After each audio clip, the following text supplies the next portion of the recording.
بسم الله الرحمن الرحيم الحمد لله رب العالمين ثم الصلاة والسلام على رسوله الأمين أما بعد musidɓe julɓe tedduɓe haray mi hewrike on kala ka hikkoɗon hoore leydi allahu ndin milandike siɗon e jaam onon e ɓe ngureji moɗon ɗin minen haray alhamdulillahi rabbil alamina meɗen e jaam hande ko falde yewtugol fi muɗum musidɓe julɓe ko fi ɗi umuraji ko jama on woni wadde ɗo umuraji ɗen andi joni jama on haray alhamdulillahi rabbil alamin no wattande yila dina ka moƴƴa no yawde fi waɗugol umuraji ɗin e surtout tele makka lebbi sumaye jonnon haray jama on no wakkili karma koɓɓe no andintinde moƴƴa kono haray ha joni faljereji no toon seeɗa ko ɗum falɗen andintinde fi kala anniyiɗo senagol umra woni ko hikka woni koko aroyta inchallahu taala haray ko ati kon en faala andintinde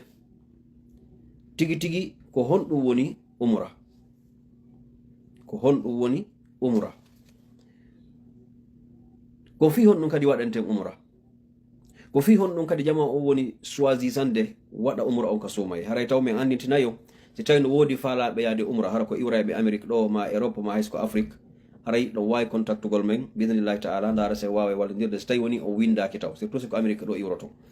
say kadi ko wono wonirɓe afrique ni hara ko faalaɓe wallitede fi ka weera ɗum kadi ɗon wawi contactugol men inchallah no gasa allah on waɗay wawe wallodirgol so tawi on heɓali ko wallito on haray numéro mo waton contactugol men on so tawi ɗon faala yaade umra on woni ko amérique ɗo woni ko nokku goo haray on waɗay 347 523 3007 numéro aljanna famille on so tawi ko amérique ɗo wonirɗon so tawi noon kadi ko yaasi won ɗon arana nder amérique on waɗay plus 1 347 523 3007 haray so waɗi ɗon bismillahi taala on wawa humponirde amen mi fuɗɗito 347 523 3007 faalaɓe yawgol umra ɓen inchallah ka sumaye ɗo haray ɗon wawi contactugol men daren si tawi woni allahu newnay yaaden waɗiɗen golle ɗen bismillahi taala ɓeɗo ko allah taginene wo mo kala men andintina oya ɓeɗo ko andi kon mbay haray hay goto fe ƴaali andinede walla andintinede haray musidɓe julɓe tedduɓe ko fi o umra mo tawata jama on no wakkilani moƴƴa no finansude jawle muɗum hino naɓude famille ji muɗum ma no yawde waɗangol famille ji muɗum ko fi ɗum falɗen andintinde seeɗa bi idnillahi taala ko ati kon wi'en umra on ko ɗum woni umra umra ko dewal ngal islam meɗen on shar'ini tawgal ko margal baraji tuma ngal waɗa wo baraji maggal no ɗuuɗi moƴƴa dewal waɗetegal ka dina tawa hingal mari baraji moƴƴa moƴƴa ko woni toon umra on na o farilla na forcément waɗa wano hajju ngun woniri noon farilla no wayi joni sa innama juulugol safe witir ma ɗum immagol jemma juula darɗe ɗiɗi sa juulanali allah safe witir amara bakkatu ko o nangiroyte kono haray a perdi baraji mawnuɗi amma umra on ko sendi ɗum ɗo ko par ce que umra on no hato jini e jawdi no hato jini e financement no hato jini e cellal no hato jini e préparation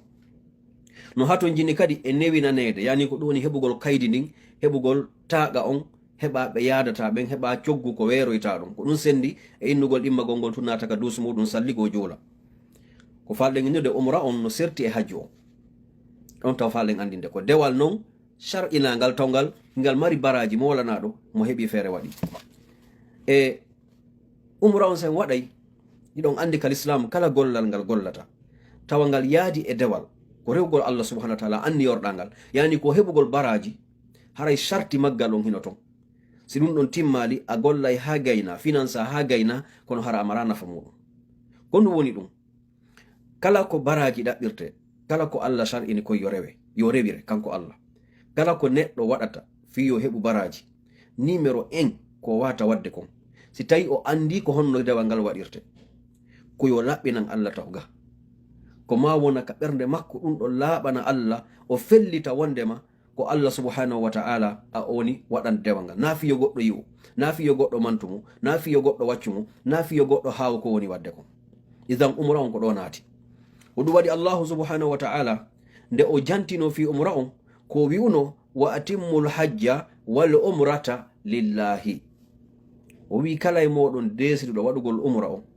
kala e moɗon onon julɓe ɓen desiriɗo accitugol piiji muɗum ɗin fuu moɓa bagage mum kon ƴetta jawle muɗum ɗen fi yahugol waɗa umra on haray yo o waɗan ɗum ɗo Allah subhanahu wa ta'ala ko on waɗi si suɓiɗen waɗugol o topic ɗo hannde ko parce que hiɗen constate piiji buy yahoɓe waɗugol umra ɓen hiɓe wadde faljereji e muɗum ko ɗum falɗen andintingol bi idnillahi taala kala mo tawata vidéo on haray o hewti kadi o considéri ko wonɗen wolde kon himo wawi wallitorde o gollitira mo wi kadi ko yewta kon nangali ɗum haray labas kono en yewta e laɓɓeɗanen jama on bi idnillahi taala umra on wiwɗen go'ogo Allah yamiri en o wi sen waɗay umra on wa atimmul hajja wal umrata lillahi timminire gere si o woni ha on annike waɗugol on préparike on fokkiti taw yawde waɗon ha e nokku darto ɗon taw yawde waɗon goɗɗum accon goɗɗum koyo yahu geron ha timma kono noon o wi wona waɗugol ngol ha timma woni sarti on goy ko o faala koyo en waɗirno hana waɗirede noon waɗiren kadi sabu no duwa waɗirede noon ko ɗum woni wa atimmu timminire ɗum sabu Allah lillahi yo taw hara golle maɗen ko waɗɗa ton kon ko Allah tu waɗanɗa wona yimɓe ɓen waɗanɗa wona goɗɗo waɗanɗa idan ɗo ko honto ɗum ɗo wata timmude chartiji fiyo umra ma on sawata yahi na yahugol touriste par ce que jama on no hani sendidirgol yahugol visitugol makka e yahugol waɗugol umra surtout ka sumaye fi hon ɗum iɗon andi ko jama o woni suɓorde inna ko matu waɗa umra ka sumaye buy accita piiji mum fo woɓɓe eɓɓinoto hitande inna si Allah jaɓi ko arata e sumaye mi yahay umra ɓe eɓɓindo pandan enna ɗon andi ko fi hon ɗum ko par ce que nelaɗo on sallllahu alayhi wa sallam ɗon andi fewdo ɓe yalti ɓe seni hajju ɓe nodduno sahaba ɓen fof madina ɓe maki kala e moɗon wawɗo jokkugol lan haray min mi hajjo yahi hikka mahi yaade jonno woodi e woɓɓe goɓɓe newnanaka yahude tawi no tawa e ɓen sonnajo goto ɓay nelaɗon artoyi ɓe landimo ɓe maki ya fulana ko ayyo kaarijo ko honno yaha hajju on o wi nelaɗo hari miɗo marno ganto o hewti ɓe ganto maɓɓe ganto makko gon tawi gon ko jaɓinigo nelaɗo sallah sallam maki awa umratan fi ramadan ta'dilu hajjatan aw ta'dilu hajjatan ma'i nelaɗo maki waɗugol umra e lewru sumayendu haray hino wawi fotude e baraji hajjiduɗo e ammin nokkugoɓe maki no fota e hajjoyɗo nokkugoɓe maki riwaya go wi'i no fota e hajjiɗo lammin yani hajjidoyɗo e nelaɗo sallllahu alih w sallam ɗum ɗo wona baraji samakalani musidɓe julɓe ɗo noon hiɗen hani famude hunde wotere si nelaɗo on maki sallllahu alayhi wa sallam o waɗoyi umra e lewru sumaye no fota baraji e hajjidoyɗo e maɓɓe wi'aka dey haray a heɓi hajju en sendidiray ɗin ɗon ɗiɗi heɓugol baraji hajjoyɗo e windanede tottuɗo farilla hajju wona gotum hajju ko farilla mo Allah farli si a waɗali mo a heɓi moyen waɗoygol hajju a heɓi permission a mari document ji maɗin fo a nawna a joɗike ɗo haysa hajjini yimɓe wulure hara ngal mon fo ko an hajjini si a hajjo yaali si a hewti Allahu on o nangete fi ko a hajjo yaali ko